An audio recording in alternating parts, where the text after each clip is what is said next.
Office on Genocide Prevention and the Responsibility to Protect has an important mission of supporting early warning mechanism and mobilizing effort to take effective action in response to situations where people are at risk of the atrocity crimes. In recent years, several crimes have been committed against the Uyghurs and the other people by People's Republic of China.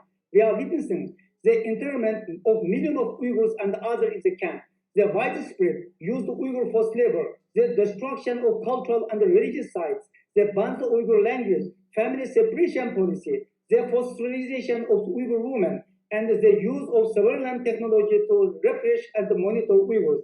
The Uyghur Tribunal, an independent people's tribunal in London, heard both fact and expert witness this month on the atrocity Uyghur people are facing.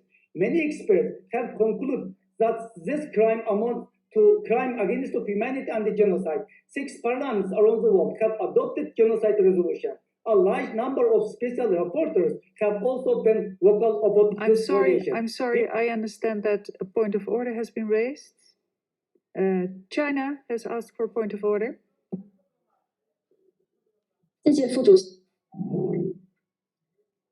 中国政府 Thank you, Madam President. The government of China, together with the people of Xinjiang, are working to ensure the well-being of the Chinese people, and we always put the well-being of Chinese people at the heart of our work.